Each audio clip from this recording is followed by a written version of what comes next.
Hello दोस्तों, इस video में हम कक्षा 10 गणित के 13वें चैप्टर सांख्यिकी इसका एक इंपॉर्टेंट टॉपिक करेंगे माध्यक। तो इस वीडियो में आप सीखेंगे कि अलग अलग प्रकार के आंकड़ों का माध्यक कैसे ज्ञात करें। यहाँ पे आप देख सकते हैं ये 3 प्रकार के आंकड़े हैं जिनका माध्यक ज्ञात करना होता है। तो आप ये सब सीखेंगे और एग्जाम में किस तरह से प्रश्न आते हैं, उन्हें कैसे हल करते हैं, ये मैं आपको इस वीडियो में सिखाऊंगा। अगर आप ये वीडियो अच्छे से देखते हैं तो आपको माध्यक से रिलेटेड कभी भी कोई प्रश्न आता है आप उसे आराम से हल कर लेंगे, कोई प्रॉब्लम नहीं होगी। इस चैनल को सब्सक्राइब करें और इस वीडियो को अपने दोस्तों के साथ जरूर शेयर करें। तो शुरू करते हैं। तो सबसे पहले तो मैं आपको ये बता दूं कि ये जो अलग अलग प्रकार के मैंने यहाँ पे लिखे हैं कि ये अलग अलग 3 प्रकार के आंकड़े होते हैं। तो ये कौन से आंकड़े होते हैं, मतलब ये हैं क्या? ये यथा प्राप्त आंकड़े क्या होते हैं, ये क्या है अवर्गीकृत बारंबारता बंटन, वर्गीकृत बारंबारता बंटन, ये क्या है पहले मैं आपको बता देता हूं, जिससे कि आपको पता चले कि हम किस प्रकार के आंकड़ों का माध्यक सीखने वाले हैं। देखो, यथा प्राप्त आंकड़े आपने इस तरह से देखा होगा कि एक कक्षा में 20 अंक का कोई टेस्ट हुआ और बच्चों के अंक आए, किसी के 5, फिर एक स्टूडेंट के आए 4। तो ये अलग अलग स्टूडेंट्स के 20 में से उन्हें अंक प्राप्त हुए। तो ये जो आंकड़े हैं ये यथा प्राप्त आंकड़े हैं, इसका माध्यक ज्ञात करना हम सीखेंगे। ठीक है, सबसे पहले। उसके बाद फिर हमारे पास बारंबारता बंटन होता है। तो देखो यहां पे आप देख रहे हैं ना, कोई सारणी नहीं बनी है, लेकिन यहां पर हमारे पास सारणी होती है। हमारे पास बारंबारता बंटन 2 प्रकार से होता है, एक अवर्गीकृत और एक वर्गीकृत, और इनमें बनती है सारणी। देखो कैसे। तो ये तो है अवर्गीकृत बारंबारता बंटन। कुछ विद्यार्थियों के अंक आए और उनकी संख्या है। तो देखो संख्या का मतलब होता है बारंबारता। तो ये जो लिखा है ना बारंबारता बंटन, यानी बारंबारता में उनको बांटा गया है। तो ये जो सारणी बनती है इनको बारंबारता बंटन कहते हैं। ओके, अब यहां पे वर्ग नहीं बना है तो ये अवर्गीकृत हो गया, लेकिन यहां पर वर्ग बना है। आप देख रहे हैं 0 से 10, 10 से 20, ये वर्ग अंतराल हैं ये।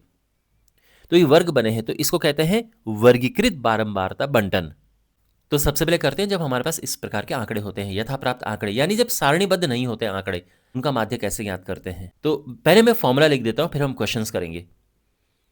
तो माध्य का फॉर्मूला है, इसके 2 फॉर्मूले बनते हैं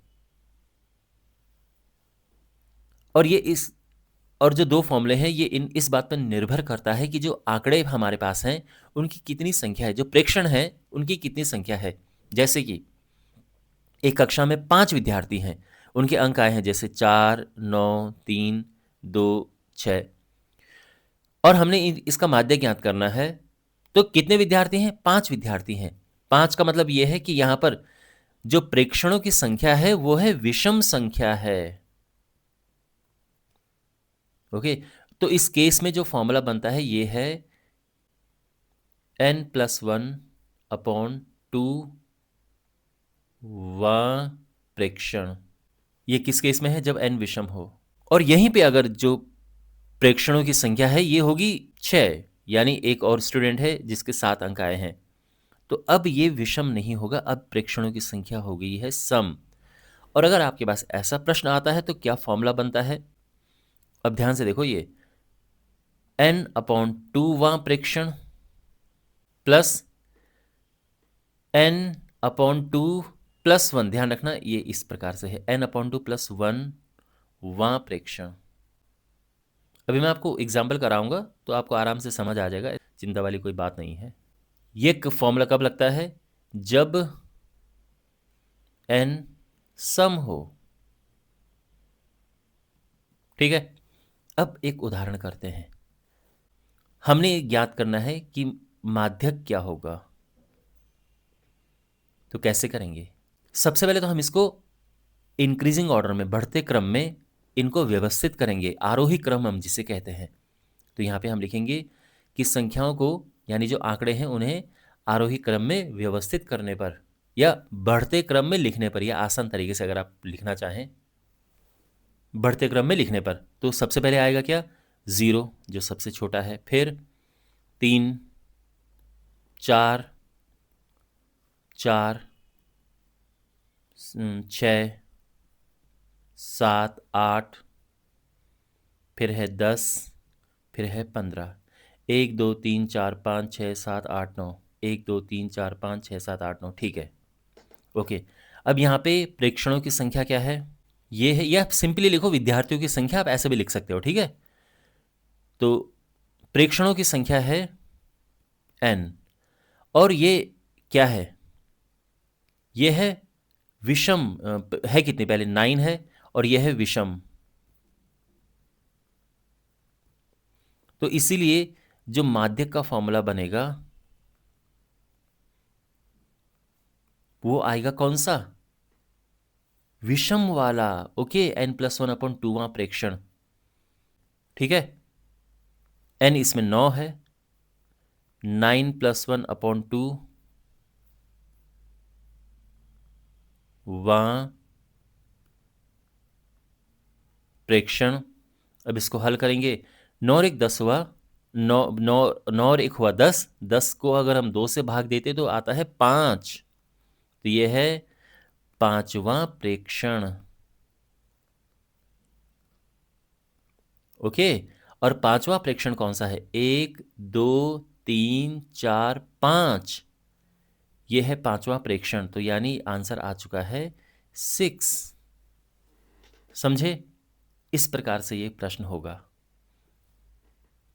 अब मैं आपको एक शॉर्टकट ट्रिक बताता हूँ, वैसे इतना कुछ खास नहीं है, आपको भी आता होगा ये, बट फिर भी अगर आपके पास ये क्वेश्चन आता है एग्जाम में, किस में, बहुविकल्पीय प्रश्न के रूप में, जहाँ पे आपको ऐसा लिख के नहीं दिखाना है। बहुविकल्पीय प्रश्न में क्या है कि बस टिक मारना होता है, आई मीन ABCD में से एक लिखना होता है। तो उसका मैं ट्रिक आपको बता रहा हूँ।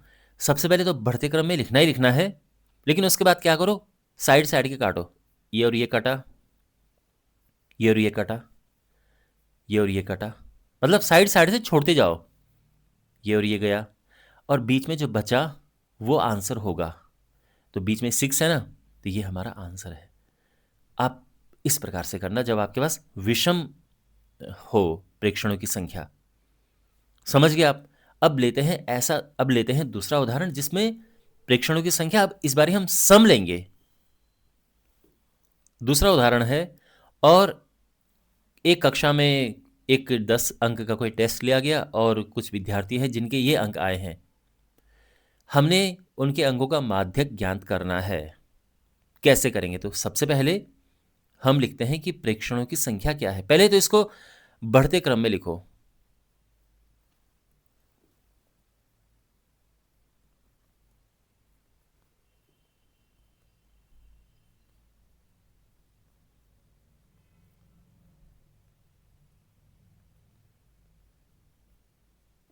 बढ़ते क्रम में लिखने पर तो सबसे पहले सबसे छोटा यानी 2, फिर है 3, ओ उससे पहले 1 भी तो है, 1 1 2 3 4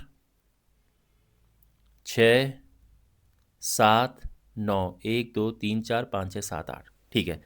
यहां पर विद्यार्थियों की संख्या क्या है, या फिर हम कहें प्रेक्षणों की संख्या,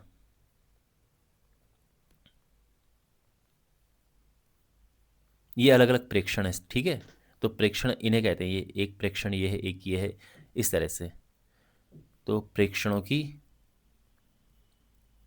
संख्या क्या है, 8 है। 8 होता है एक सम, तो इसीलिए माध्यक क्या होगा, तो फॉर्मूला होता है कि पहले जो भी है उसका आधा करो, n/2 वहां प्रेक्षण, प्लस फिर जो आधा है उसमें एक और जोड़ दो,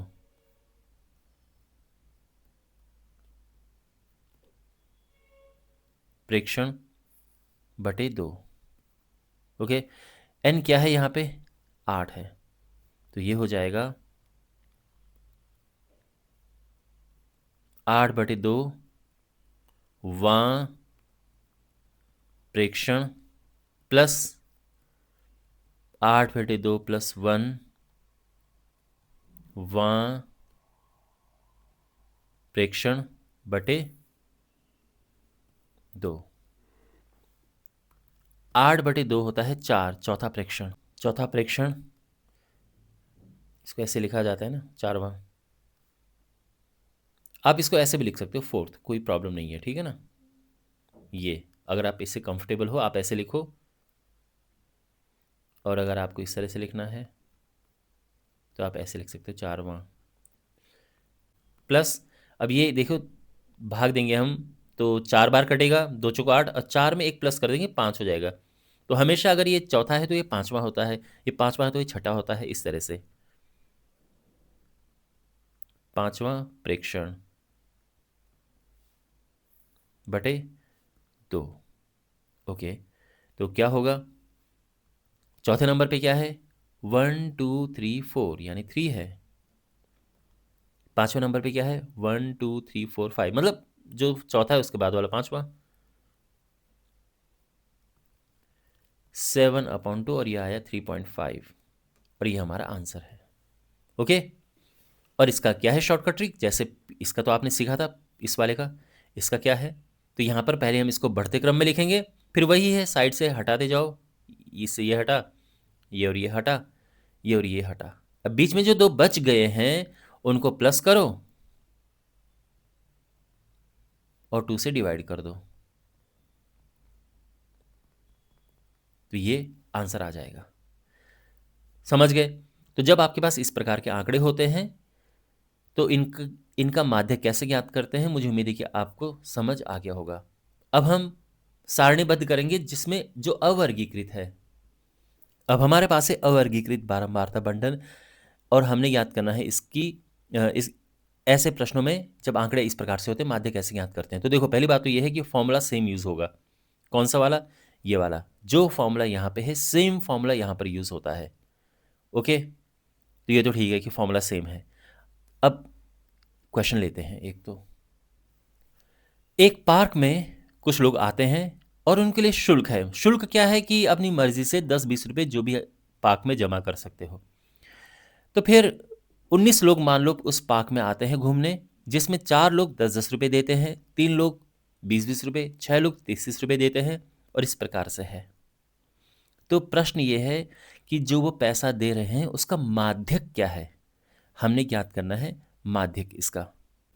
तो जब भी हमारे पास इस प्रकार के प्रश्न होते हैं, जब हमारे पास बारंबारता बंटन होता है, देखो ये बारंबारता है, जो संख्या होती है बारंबारता होती है। तो जब भी हमारे पास बारंबारता वाले प्रश्न आते हैं तो हम ज्ञात करते हैं इसकी संचयी बारंबारता। ओके, संचयी बारंबारता ज्ञात करने के लिए हम क्या करते हैं कि एक और कॉलम बनाते हैं इसमें। तो देखो कैसे होता है ये।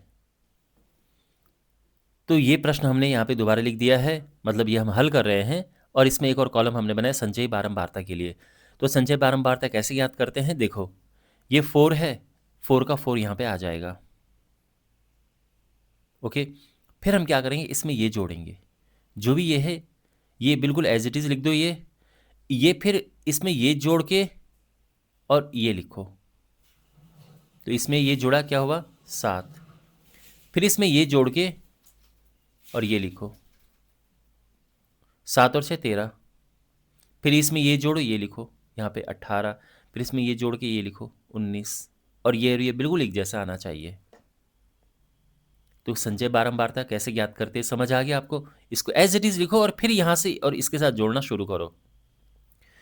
तो यहां पर अब आपने देखा कि कुल संख्या क्या है, जो n यहां पर है, चाहे लोगों की संख्या लिखो या प्रेक्षणों की संख्या लिखो, जिसको हम n से संबोधित करते हैं, ये है 19, और ये होता है विषम। तो विषम है तो फॉर्मूला क्या लगता है? तो माध्यक का फॉर्मूला होता है, ठीक है ना। और अब यहां पे n क्या है? 19, 19 + 1/2,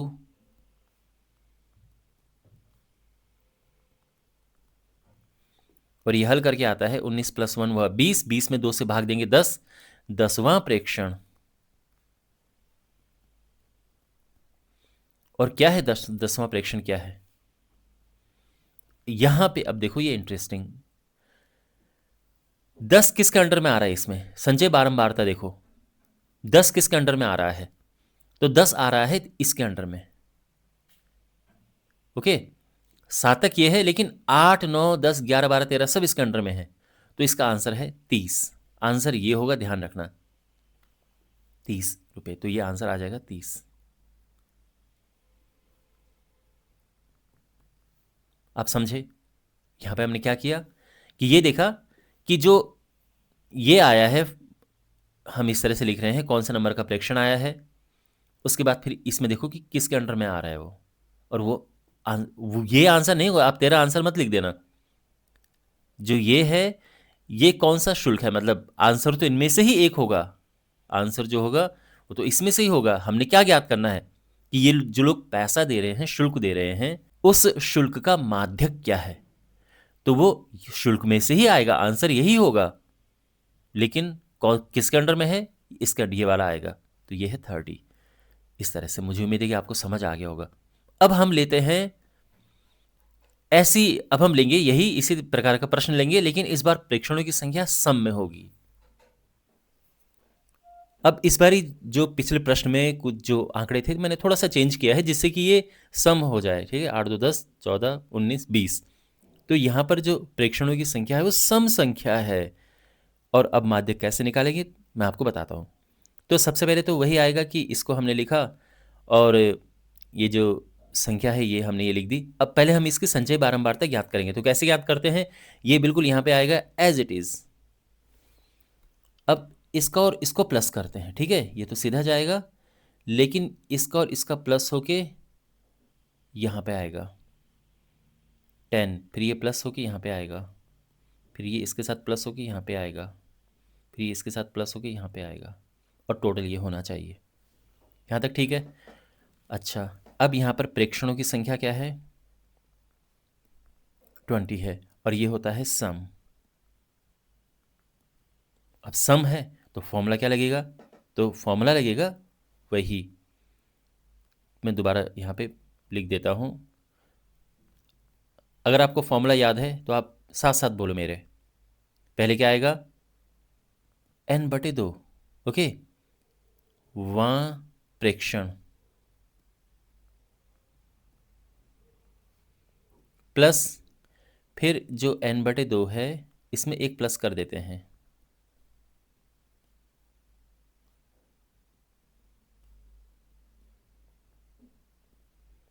प्रेक्षण बटे 2,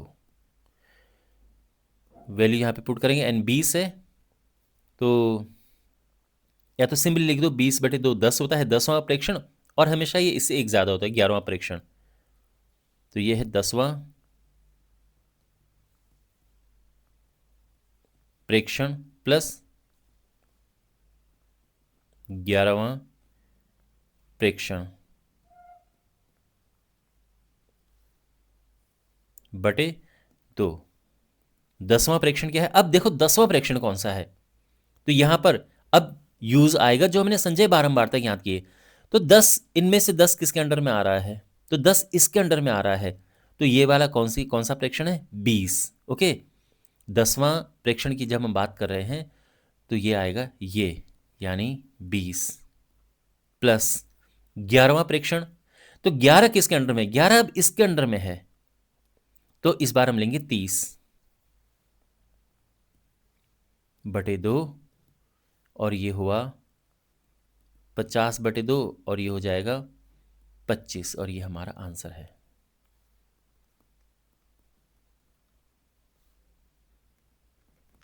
ओके, तो मुझे उम्मीद है कि आपको समझ आ गया होगा कि जब हमारे पास इस प्रकार के आंकड़े होते हैं तो कैसे हम ज्ञात करते हैं माध्यक।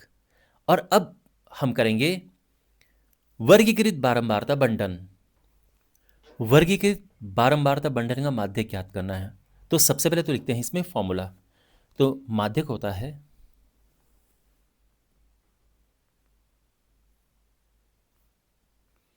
L plus n/2 minus CF बटे F गुणा H। अब ये क्या क्या है, ये मुझे लगता है कि मैं आपको ज़्यादा अच्छे से तब बता पाऊंगा जब एक क्वेश्चन सामने होगा, ठीक है, तब मैं ये सारी चीज़ें आपको बताऊंगा कि ये सब क्या है। तो एक क्वेश्चन करते हैं। हमारे पास ये सारणी है, एक कक्षा में 20 विद्यार्थी हैं और 50 नंबर का कोई एग्ज़ाम हुआ, और ये उनके अंक हैं, इस प्रकार से आए हैं कि 0 से 10 अंक आए हैं 8 विद्यार्थियों के, 10 से 20 2 के, 20 से 30 4, इस प्रकार से, ठीक है। हमने ज्ञात करना है कि उनके माध्यक अंक क्या हैं, उनके अंकों का माध्यक हमें ज्ञात करना है। ओके, तो यहाँ पे ये मैंने सारणी बनाई है, हम यहाँ पे हल कर रहे हैं, ठीक है। और ये हमारा प्रश्न था, और इसमें हमने क्या किया, एक और कॉलम अलग से जोड़ दिया संचयी बारंबारता के लिए। हमने यहाँ पे अलग से ये भी किया कि संख्या के लिए एफ लिखेंगे और संचयी बारंबारता के लिए सी एफ लिखेंगे, क्योंकि जो फॉर्मूला है उसमें ये चीज़ें आपको मिलेंगी, उसमें एफ लिखा हुआ मिलेगा, सी एफ लिखा हुआ मिलेगा, तो इसलिए मैंने यहाँ पे लिख दिया है। सी एफ का मतलब फ्रीक्वेंसी है, सी एफ का मतलब क्यूमुलेटिव फ्रीक्वेंसी, संचयी बारंबारता। ओके, कैसे ज्ञात करते हैं ये आपको पता है कि 8 लिखा, इसमें इसको प्लस किया तो ये आएगा, इसमें इसको प्लस किया ये आया। हमने पीछे भी ये क्वेश्चन किया है, तो ये कैसे आया है ये आपको पता है। ओके, अब इसमें सबसे पहले हमें ज्ञात करना होता है माध्यक वर्ग। देखो, यह वर्ग अंतराल आपको पता है, इनमें से एक माध्यक वर्ग है। अब कैसे ज्ञात करते हैं, तो यहाँ पे n क्या है, n है 20 20। अब इसमें सम विषम हम नहीं देखते हैं, ठीक है, सम विषम अब हम नहीं देखेंगे, बस n लिखा और n को 2 से भाग दे दिया तो क्या आएगा, 10 आया। 10 किसके अंडर में आ रहा है, 10 आ रहा है इसके अंडर में, तो इसका मतलब ये है कि माध्यक वर्ग है ये। भाई 10 इसके अंडर में आ रहा है ना, तो माध्यक वर्ग ये है 10 to 20। ओके, अब फॉर्मूला लिखते हैं। तो माध्यक का फॉर्मूला है L plus n upon 2 minus C F upon F into H. यह फॉर्मूला हमने लिख दिया। अब इसमें क्या क्या है देखो, तो यहां पे सबसे पहले तो L क्या है हमारे पास। अब देखो, माध्यक वर्ग निकालने से क्या होगा कि ये सारी चीजें जो है अब इसके हिसाब से देखी जाएंगी। L है लोअर लिमिट, L है माध्यक वर्ग की निम्न सीमा, ठीक है। तो यहां पर जो फॉर्मूला मैंने लिखा था अब मैं लिख देता हूं यहां पे, L क्या है, निम्न सीमा। तो ये माध्यक वर्ग है, ये उच्च सीमा, ये निम्न सीमा है, तो निम्न सीमा 10 है, तो L आ गया है 10। फिर n/2 हमारे पास पहले से ही है। सी एफ क्या है, सी एफ है क्यूमुलेटिव फ्रीक्वेंसी, यानी इनमें से होगी, लेकिन ये ध्यान रखना कि वो ये नहीं होगा, इस बात का ध्यान रखना। ओके, कौन सा होगा फिर, इससे पिछले वाला। तो हम लिखेंगे कि पिछली वाली संचयी बारंबारता, माध्यक वर्ग से ठीक पिछले वर्ग की संचयी बारंबारता। यानी देखो, माध्यक वर्ग ये है, इससे पिछला वर्ग ये है, तो इसकी संचयी बारंबारता 8 है, तो सी एफ में लिखेंगे 8, ये याद रखना। तो जो सी एफ आएगा वो माध्यक वर्ग वाला मत देखना, उससे पिछले वाला देखना। ओके, मैं आपको याद करने का एक तरीका बताता हूं। आप बस ये सोचना कि जब हम इसको n/2 हमारे पास 10 है, हम जब सी एफ माइनस करेंगे तो सी एफ इससे बड़ा ना हो या बराबर ना हो, छोटा होना चाहिए सी एफ इससे। तो ये तो है 10, अगर सी एफ हमने 10 ही ले लिया तो कट के 0 हो जाएगा, है ना। तो हम इसीलिए हम ये चीज़, मतलब मैं ट्रिक बता रहा हूँ याद करने की, तो पिछला वाला देखते हैं, ठीक है। अब हमारे पास है कि एफ क्या है, एफ है बारंबारता, जो कि इस माध्यक वर्ग की बारंबारता है, यानी 2। तो एफ 2 जो एफ है ये इसी वाला है, यही आएगा, ठीक है, इसी माध्यक वर्ग की बारंबारता आएगी। तो हम यहां पे लिखेंगे कि एफ क्या है, माध्यक वर्ग की बारंबारता।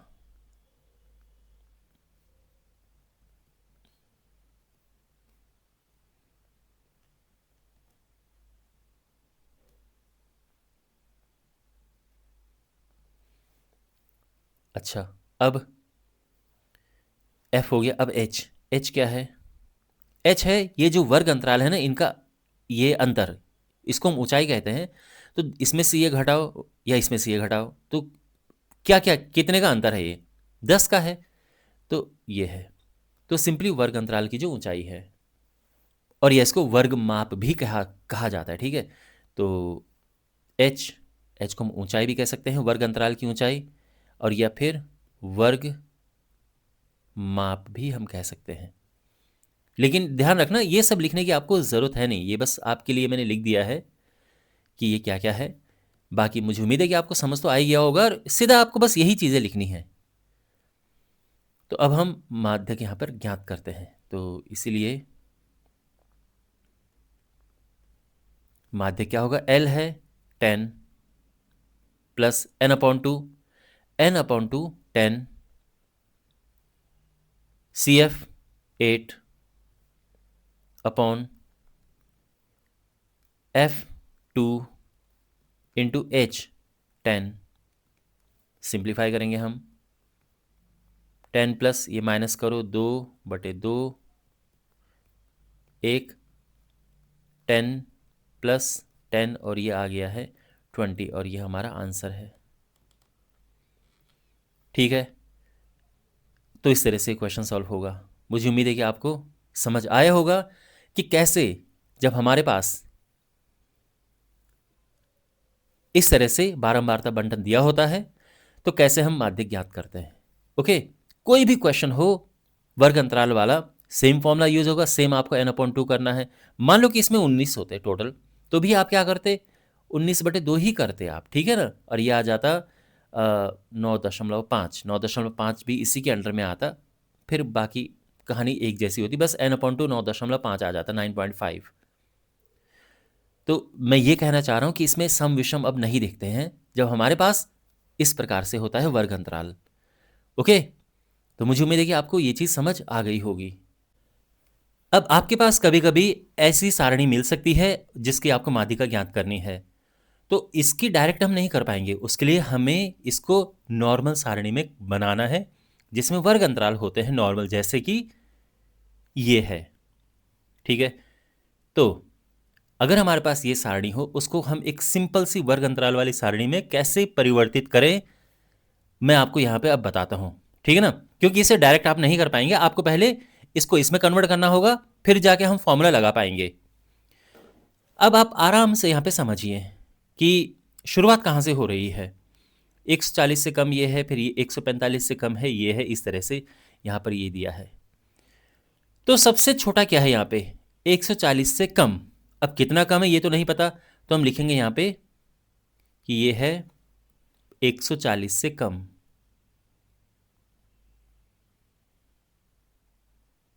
ठीक, इसमें यहां लिखेंगे। अब इसके बाद आगे देखो, यहां 145 150, तो अब ये यहां पर वर्ग अंतराल बनेगा 140 से लेके 145 का। फिर दूसरा वर्ग अंतराल बनेगा 145 से 150, फिर 150 से 155, 155 से 160 और 160 से 165। ठीक है, 165 से कम, इससे ज़्यादा नहीं है, तो सब कवर हो गए हैं। अब यहाँ पे हम, अब ये इंपॉर्टेंट है यहाँ पे कि यहाँ पर क्या लिखें। तो 140 से कम 4 हैं, वो तो खैर सीधा हमारे पास है, कोई प्रॉब्लम नहीं है। 145 से कम, तो देखो जो 145 से कम है ना, उसमें ये भी है और ये भी है। 145 से कम में 140 से कम वाले भी हैं, ये ध्यान रखना, और फिर 140 से 145 वाले भी हैं। तो इसमें हम क्या करते हैं कि इसमें से इसको घटा देते हैं, तो यह आ जाएगा 7। समझे? तो 140 से 145 के लिए क्या करेंगे कि इसमें से इसको घटा देंगे हम। अब 145 से 150, अब सोचो 145 से कम तो ये है और 150 से कम ये है, तो 150 से कम की जब हम बात करेंगे तो उसमें ये सारे होंगे, मतलब सारे का मतलब ये है कि 145 से कम वाले भी हैं और फिर 145 और 150 के जो बीच में है वो भी हैं। तो इसके लिए क्या करेंगे कि इसमें से इसको घटा देंगे, तो ये आएगा 18। ठीक है ना। फिर जब 150 से 155 की बात हम करेंगे तो उसमें से हम इससे इसको घटाएंगे,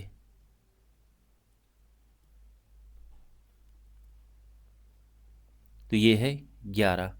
फिर जब 155 से 160 की बात करेंगे तो उसमें 155 से कम तो होंगे ही होंगे जो कि 40 हैं, और 155 से 60 के जो बीच वाले हैं वो भी इसमें हैं, तो इसके लिए हम क्या करेंगे, अगर केवल बीच वालों की बात करें हम कि 155 से 160 तक कितने हैं, तो 46 से हम 40 घटा देंगे।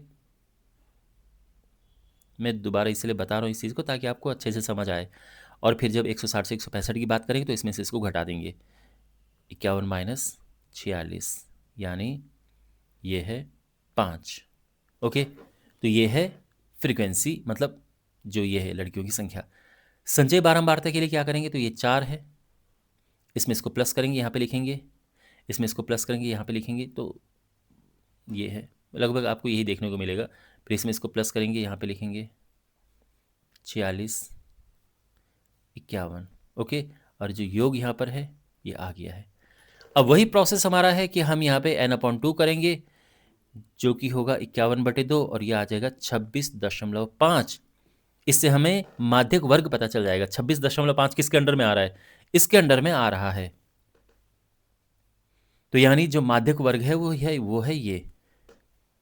काम करते हैं, इसको इस कलर से कर देते हैं। एग्जाम में भी अगर आप चाहो तो इस पे ऐसे बना सकते हो, ठीक है। ये माध्यक वर्ग है। अब यहां पे क्या क्या है, ये फॉर्मूले में जो होता है ना एल, निम्न सीमा माध्यक वर्ग की 145। उसके बाद है ये क्या कहते हैं इसको, CF यानी संचय बारंबारता, लेकिन वो नहीं लिखते हैं, उससे पिछली वाली आती है। फिर बारंबारता तो वही वाली आएगी।